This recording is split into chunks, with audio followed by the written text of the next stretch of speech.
Sobrang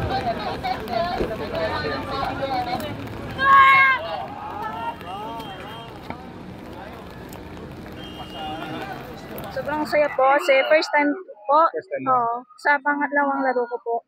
Thank you sa coaches, family and friends ko po sa pagsuporta po sa akin.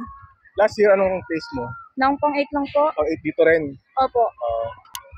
Paano ka nagsimula discuss na talaga yung ano mo? Nang shot put, discus, javelin po, 3 po. Pero yun talaga yung gusto mo na... Nang shot put po. Shot put ka talaga? Opo. Mas gusto mo yun? Opo. Ba't napunta ka rito sa discuss? Kasi po, sabi ng coach ko, 3 talaga yung lalaroin ko para mas madami po.